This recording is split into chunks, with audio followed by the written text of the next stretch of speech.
अभी बात करते हैं ministry of law and justice के बारे में। लॉ मतलब कानून, जस्टिस मतलब न्याय। तो हम लोग का देश में एक मिनिस्ट्री है जिसका ध्यान ये रखने का काम है कि यार देश में कानून और न्याय बना रहे। इसका एक ना कैबिनेट होता है ना, पीएम का कैबिनेट होता है, अलग अलग मंत्रालय होता है। इसमें इसका एक अलग पूरा जगह दिया जाता है। अब यहाँ पे मानो मिस्टर एक्स बैठ रहा है, तो उनका क्या काम है?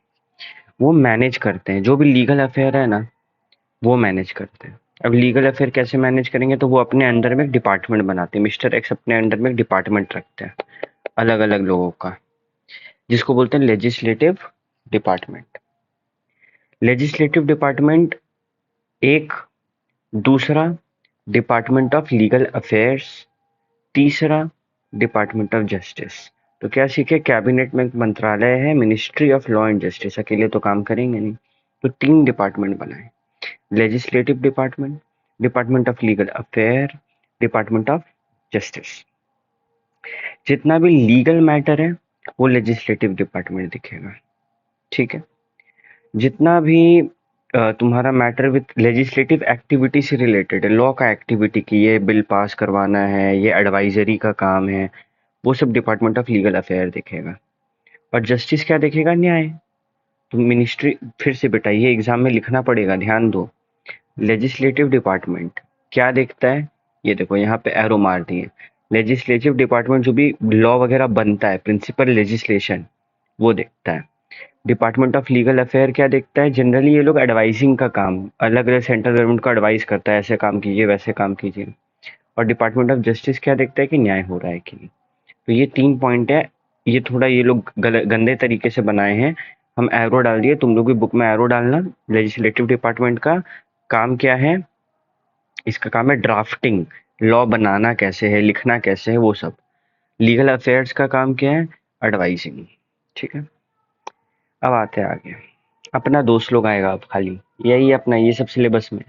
SEBI, security exchange board of India. अरे गलती से कभी न्यूज़ चैनल खोला होगा तो ये नीचे में दिखता होगा ग्रीन रंग का, ऊपर में रेड रंग का नीचे में। भाई ये क्या है, ये होता है स्टॉक मार्केट। ऐसे शेयर वगैरह जो नहीं पढ़ते, शेयर पढ़ते अपन अकाउंट्स में, उसका खरीद बिक्री हो रहा है। तो अब उसका खरीद बिक्री में ना लोचा हो सकता है, पूरा कंट्री का इकोनॉमी हिला सकता है वो। तो मिनिस्ट्री ऑफ फाइनेंस अपने अंडर में एक बॉडी बनाया जिसको बोला SEBI, security exchange board of India. और बोला जितना भी शेयर डिबेंचर ये सबसे रिलेटेड कांड है ना, तुम लोग देखो। तो SEBI security and commodity market देखता है। कमोडिटी मतलब गोल्ड हो गया, अरे फॉरेन करेंसी, फॉरेन एक्सचेंज हो गया, डॉलर उलर, ये सब कौन देखता है इंडिया में, मिनिस्ट्री ऑफ फाइनेंस के अंदर में जो है सेबी। बन तो 1988 में गया था, लेकिन इंडिया है टाइम पे कुछ होता नहीं है, पावर कब मिला, 1992 में। तो ये एक एग्जीक्यूटिव बॉडी है जो क्या देखता है, सिक्योरिटी एंड कमोडिटी मार्केट देखता है। और किसके अंदर में, तो मिनिस्ट्री ऑफ फाइनेंस के अंदर में। आरबीआई से ministry of finance, upon CA है ना, अपन फाइनेंस फाइनेंस ज्यादा सीख रहे हैं। तो RBI is the central bank, पापा बैंक, विच इज द पापा बैंक, आरबीआई इज द पापा बैंक। एक तो ये सेंट्रल बैंक है, दूसरा ये रेगुलेटरी बॉडी भी है। इंडिया का बैंकिंग सिस्टम, इंडिया का रुपया का सिस्टम, सब यही लोग देख रहे हैं। सेंट्रल बैंक यानी कि बैंकिंग सिस्टम, रेगुलेटरी बॉडी यानी कि रुपया का सिस्टम, सब ये देख रहे हैं। रुपया कैसे आएगा, कितना इशू करना है, कैसे उसका सप्लाई मेंटेन करें, डीमोनेटाइजेशन करना है कि नहीं, रुपया में जो साइन होता है, सब किसका है, आरबीआई का है। कंट्री का मेन पेमेंट सिस्टम ये लोग संभाल रहे हैं। इकोनॉमी का डेवलपमेंट में आरबीआई का हाथ है। सोचो कितना भारी काम है इनका। अब तीन नाम बोलेंगे, तीनों नाम का काम सुनना, एग्जाम में कैसे देगा, आरबीआई के ऊपर नोट लिखूं, या फिर ये तीन नाम देगा, बोलेगा इन लोग के बारे में कुछ बताओ, तो क्या बोलेंगे, आरबीआई सेंट्रल बैंक और रेगुलेटरी बॉडी है। मिनिस्ट्री ऑफ फाइनेंस में आता है। रुपया का CIM, C for control, I for issue, M for monitoring, यही लोग देखता है। देश का इकोनॉमिक डेवलपमेंट यही लोग देखता है। इसके अंदर में तीन नाम अपने को याद करना है, BRBNM, भारतीय रिजर्व बैंक नोट मुद्रण। क्या बोले, भारतीय रिजर्व बैंक नोट मुद्रण। ये ना एक स्पेशल डिवीजन है आरबीआई का। जो भी करेंसी नोट छापने का काम होता है ना, यही लोग करता है, ठीक है। तो भैया ये हर स्टेट में है। अब एक गधा, खाली दो है देश में, एक नासिक में है, दूसरा देवास में। कहाँ, नासिक और देवास, नाम याद रखना गाइस। तो BRBNM, बी फॉर भारतीय, आरबी पर रिजर्व बैंक और एनएम पर नोट मुद्रण। नोट छापने का काम दो जगह होता है, नासिक और देवास। अब आते हैं एनपीसीआई, नाम देखा ही होगा तुम लोग कहीं ना कहीं। अब ये पेटीएम एनपीसीआई के तहत आता है। जो भी payment and settlement system in India है, चाहे पेटीएम हो, यूपीआई से रिलेटेड हो, कुछ भी हो, चेक वे कुछ भी, national payment corporation of India ये काम देखेगा। सब अलग अलग काम, कंपनी है ये लोग जो देख रहा है, ठीक है। तो BRBNM एक है जो नोट छापने का काम करता है नासिक और देवास में। NPCI एक है जो क्या काम करता है, पेमेंट एंड सेटलमेंट का काम करता है, national payment and corporation of India. DICGC क्या है, बेसिकली एक बैंक का काम क्या है भैया। बैंक का मेन काम है लोन देना, लोगों को लोन देता है। कैसे देता है, लोगों से पैसा लेके, हम लोग उनको पैसा जमा करेंगे, वो आगे लोन देगा, हम लोग को वो 6% देगा, उनसे वो 8% लेगा, बीच में 2% कमा लेगा, ये उनका काम है। अब बैंक जो लोन दे रहा है, मानो माल्या निकल गया, कोई लेके भाग गया, तो है जी, क्या करेंगे। तो ये लोग एक कॉन्सेप्ट लाया, deposit insurance and credit guarantee corporation, जिसमें अगर मानो एक बैंक लोन दे रहा है, मानो दूसरा ही बैंक को लोन दे रहा है, HDFC SBI को लोन दे रहा है भैया, ऐसे भी होता है, कहीं नहीं होता है भाई। तो उस केस में HDFC बोलता है गारंटी दो। जब पापा यानी कि RBI का गारंटी ले जाएगा ना, DICGC के तहत काम चल जाएगा। तो DICGC बेसिकली क्या होता है ना, एक टाइप का इंश्योरेंस होता है। तुम लोग इंश्योरेंस में क्या करेगा, हर साल प्रीमियम पे करेगा, और कल को माल्या बन के कोई भागा तो वो इंश्योरेंस का प्रीमियम, मानो हम लाख रुपया हर साल पे कर रहे थे, वादा था मेरे को सरकार बोलता है, मतलब RBI बोला कि तेरे को कोई नुकसान होगा हम 1 करोड़ तक देंगे। तो हम 1 लाख रुपया 5 साल दिए, कितना रुपया दिए, 5-6 लाख रुपया दिए, और लो निकल गया माल्या, हमको पूरा 1 करोड़ मिल जाएगा। घूम फिर के जब भी पैसा का लेन देन होता है, उधार का लेन देन होता है, उसमें इंश्योरेंस का और गारंटी का जरूरत पड़ता है, जो DICGC देता है, ठीक है। फिर से बात भर पढ़ा रहे, पढ़ ले भाई। क्या बोले, दो चीज, central bank, regulatory bank, ministry of finance के तहत आता है, रुपी का सारा काम करता है, इकोनॉमी का डेवलपमेंट इनके हाथ में। 3 नाम लिए, BRBNM नोट छापता है 2 जगह, NPCI अरे पेटीएम एटीएम सारा पेमेंट एंड सेटलमेंट देखता है, DICGC इंश्योरेंस और गारंटी दोनों यही लोग यही देख रहा है। तो ये अपना RBI हो गया। RBI आ सकता है एग्जाम में, ठीक है, और इजी है। IBBI, अरे सुनो ना, कोई मानो कंपनी है जो इंसॉल्वेंट हो गया, यानी कि उसका दिवाला निकल गया। अब वो कंपनी को डायरेक्ट बंद नहीं करेंगे। क्यों भैया, क्यों बंद नहीं करेंगे, अरे इसमें कितना छोटा छोटा इम्प्लॉय होगा, कितना सारा इन्वेस्टर इस पे पैसा लगाया होगा, कितना सारा आदमी इसको उधार दे के रखा होगा, इससे बहुत लोग कनेक्टेड है। तो एक बोर्ड बना IBBI। अब इसमें ना बेसिकली बहुत सारा काम होता है, शॉर्ट में समझो, इनका काम है ऑप्शन 1, क्या हम रिवाइव कर सकते हैं, कंपनी को वापस से जिंदा कर सकते हैं, तो उसके लिए पूरा प्रोसेस होगा। ऑप्शन 2, जिंदा नहीं हो रहा तो बंद कर दो, लिक्विडेट कर दो। 2 काम होगा, या तो जिंदा करो, नहीं होगा तो बंद कर दो। अब इसके लिए बना IBBI। क्या बना, IBBI, insolvency and bankruptcy code of India, board of India. तो जो भी काम होता है, अब इसके लिए अलग अलग एजेंसी, अलग अलग लोग लगते हैं। जो एजेंसी इससे रिलेटेड काम करता है, इंसॉल्वेंसी प्रोफेशनल एजेंसी बोलते हैं। अरे एजेंसी लगेगा ना जो ये सब आइडिया देगा, काम करेगा। फिर ये सब अगर मानो सामान बेचना या फिर रिवाइव करना है, तो एक आदमी को हम जिम्मेदारी देंगे ना कि तुम लॉ के तहत सारा काम करवाओ। तो ये जो बंदा जो लॉ के तहत सारा काम करवाएगा, इसको बोलेंगे इंसॉल्वेंसी प्रोफेशनल। अपन CA लोग भी बन सकते हैं। और इनका सारा ऑनलाइन कहीं डाटा होगा ना कि किसको कितना देना है, किससे कितना लेना है, उसको बोलेंगे इंफॉर्मेशन यूटिलिटीज। तो 3 नाम बोले हम। पहला एगो एजेंसी, इंसॉल्वेंसी प्रोफेशनल एजेंसी। यही एजेंसी से कौन निकलेगा, इंसॉल्वेंसी प्रोफेशनल चुना जाएगा।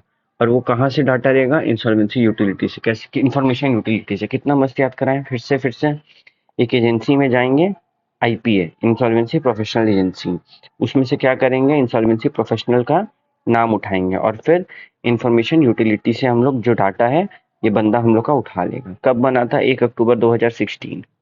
लेकिन लोकसभा में बिल कब पास हुआ, 5 मई 2016। बेसिकली 1 अक्टूबर 2016, 2016 क्या इसका कीवर्ड है, 2016 बस।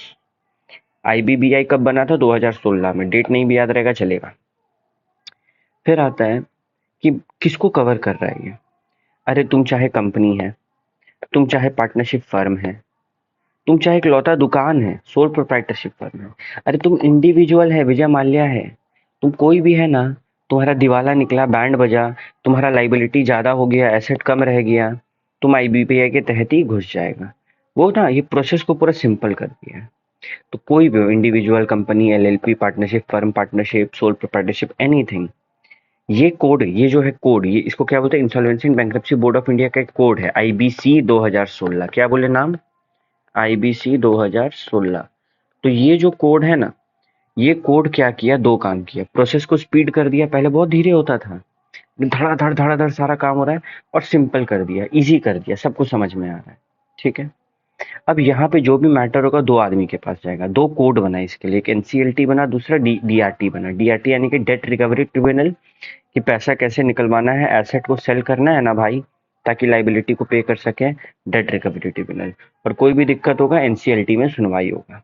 तो फिर से क्या था, एक एजेंसी में गए, एजेंसी से एक बंदा उठाए जिसको क्या बोले, इंसॉल्वेंसी प्रोफेशनल, और वो कंप्यूटर उठा के क्या निकाला, इंफॉर्मेशन यूटिलिटी से सारा डाटा निकाला।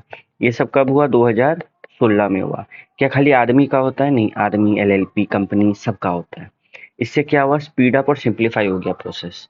और इसके लिए दो कोड बैठा है, एनसीएलटी और डीआरटी। अब भैया इंडिया का जुडिशरी सिस्टम कैसा है, जुडिशरी मतलब न्यायालय। कभी भी कोई भी लफड़ा होना, कोई भी लफड़ा किसी के भी बीच में, सरकार के साथ, बाहर के साथ, आपस में कैसा भी मारपीट कुछ भी, उसको जुडिशरी सिस्टम में आना पड़ेगा, नहीं कि न्याय लेने के लिए आना होगा। ये तीन काम करता है। पहला, लॉ एक्ट ये सब क्या बोल रहा है उसको इंटरप्रेट करना, उसको समझना।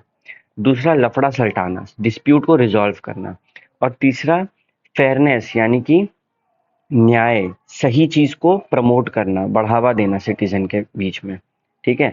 जैसे कि पहले बहुत सारा हक से ना औरतें, फीमेल्स वाकिफ नहीं थी, तो कोर्ट्स जो है वो लोग आगे आके बोले कि क्या बकवास रूल है, हटाओ, इनको भी वाकिफ कराएंगे। तो तीन काम, पहला एक्ट को समझाना, एक्ट समझ गया फिर लफड़ा होगा तो डिस्प्यूट रिजॉल्व करना, और फिर फेयरनेस, का यानी कि न्याय, न्याय का प्रमोशन करना।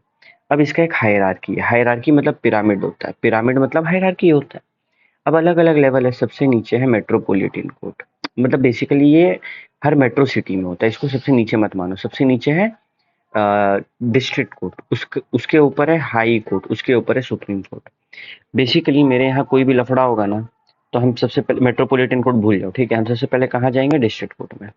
यहाँ पे मानो सुनवाई हुआ, हम उससे संतुष्ट नहीं, हम कहाँ जाएंगे, हाई कोर्ट में। यहाँ भी सुनवाई हुआ, हम संतुष्ट नहीं है, कहाँ जाएंगे, सुप्रीम कोर्ट में। सुप्रीम कोर्ट से संतुष्ट नहीं है, कहाँ जाएंगे, भाड़ में। एग्जैक्टली ये जो बोलेगा ना सबको मानना पड़ेगा, सुप्रीम कोर्ट सबका पापा होता है। Decision of the supreme court are binding on all high court, article 141 है, नंबर उतना इंपॉर्टेंट नहीं है। सुप्रीम कोर्ट जो बोलेगा सब पे लगेगा, ठीक है, इसके ऊपर केस स्टडी बन सकता है। अब सुप्रीम कोर्ट यानी कि जो सबका पापा है वो कब आया था, 1950, 26 जनवरी। अरे 26 जनवरी 1950, हाँ, रिपब्लिक डे ऑफ इंडिया, उसी दिन आया था। CGI, chief justice of India, अरे एक बहुत ऐसे हीरो टाइप का सीजीआई है अपना, तुम लोग उनको यूट्यूब पे देखा होगा, ठीक है, अभी हाल फिलहाल में पूरा फेमस है सब जगह पे। ठीक है। अगर सॉरी उनका नाम गलत प्रोनाउंस कर, बट उनका नाम है मिस्टर चंद्रचूड़। ठीक है। अ, ये हमारे हाईएस्ट अथॉरिटी होते हैं। सीजीआई जो है चीफ जस्टिस ऑफ इंडिया, सबसे भारी आदमी होता है। प्रिंसिपल बेंच, अबे कोर्ट, सुप्रीम कोर्ट जो है ना, इसमें एक आदमी नहीं बैठता, मानो तीन आदमी बैठा, 1 2 3, ये लोग मिलके बैठ कर डिस्कस करेंगे क्या डिसीजन लेना, भारी मैटर जाता है ना यहाँ पे, हर मैटर नहीं जाता है। तो ये जो बेंच होता है इसको बोलते हैं प्रिंसिपल बेंच। अक्सर इसमें 7 मेंबर्स होते थे, बट ये नंबर को बढ़ा के 34 किया, तीन तीन करके, बहुत सारे लोग अलग अलग मैटर्स को संभाल रहे हैं।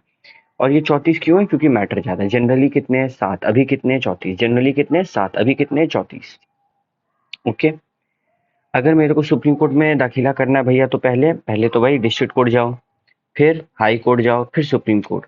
सुप्रीम कोर्ट में जब हम अपील करते हैं ना, जब गुहार लगाते हैं, दुखी दुखी होकर रोने जाते हैं, तो रिट पिटीशन फाइल करना पड़ता है। क्या करना पड़ता है, रिट पिटीशन फाइल करना पड़ता है। ठीक है भैया, सुप्रीम कोर्ट से नीचे क्या है, हाई कोर्ट। हाई कोर्ट जो है वो हर स्टेट का अपना होता है, हर यूनियन टेरिटरी का अपना होता है। देश में कब के कुल मिला के 25 हाई कोर्ट है। अब देश में 29 स्टेट, 7 यूनियन टेरिटरीज है।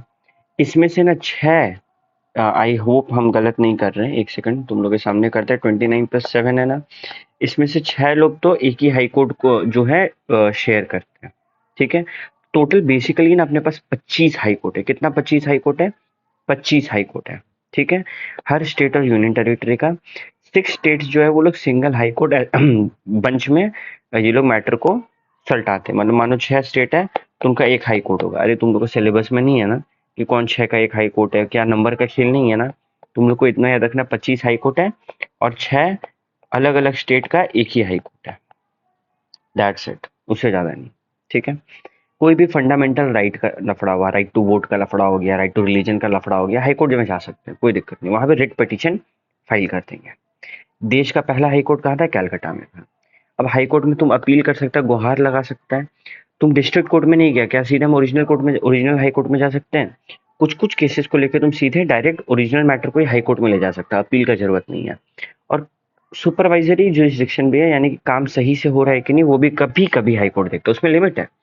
देखो ना, सुपरवाइजरी यानी कि काम सही से हो रहा है कि नहीं देखने पे क्या लगा दिया, लिमिट, कि हर हर जगह पे तुम उंगली मत करना हाई कोर्ट, कुछ कुछ जगह पे तुमको हम पावर दे रहे हैं, तुम सुपरवाइज कर लिया करना।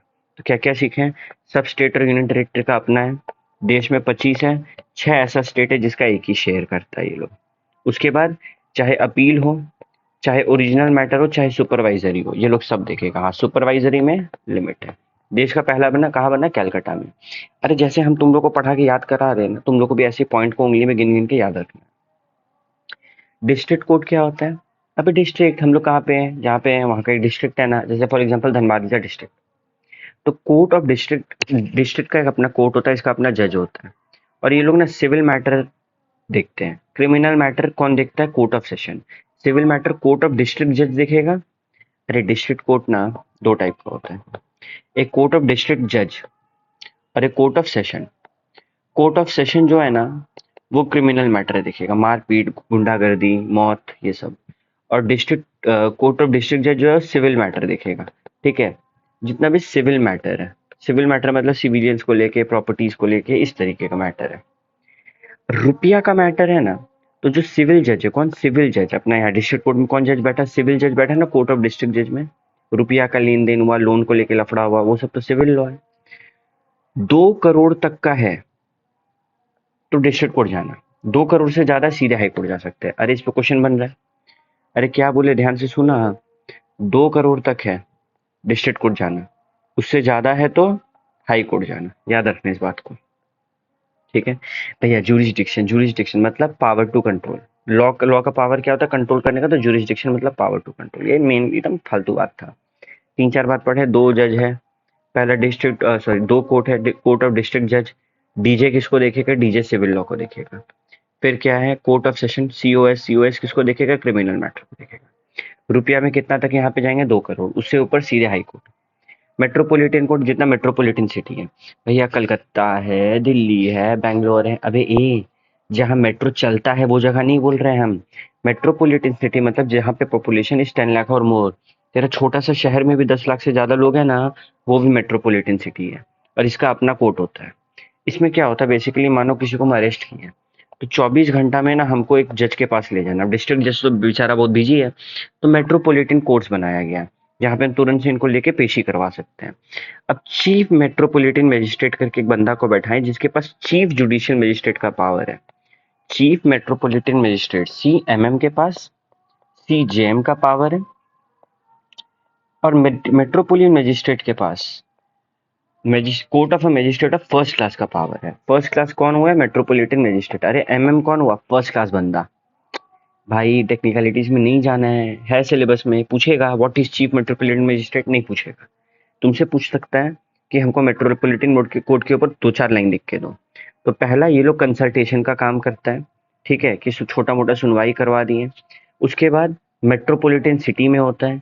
मेट्रोपॉलिटन सिटी कहाँ होता है? जहाँ पॉपुलेशन 10 लाख और मोर है, 10 लाख प्लस, 10 लाख और मोर मतलब 10 लाख भी हो गया ना, आज मानो 9,99,999 बच्चा था, एक नया बच्चा पैदा हुआ, कॉन्ग्रेचुलेशन, आप मेट्रोपॉलिटन सिटी बन गए, 10 लाख हो गया।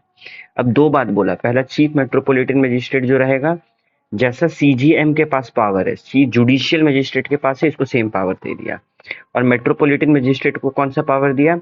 Magistrate of first class, magistrate of first class का पावर दिया।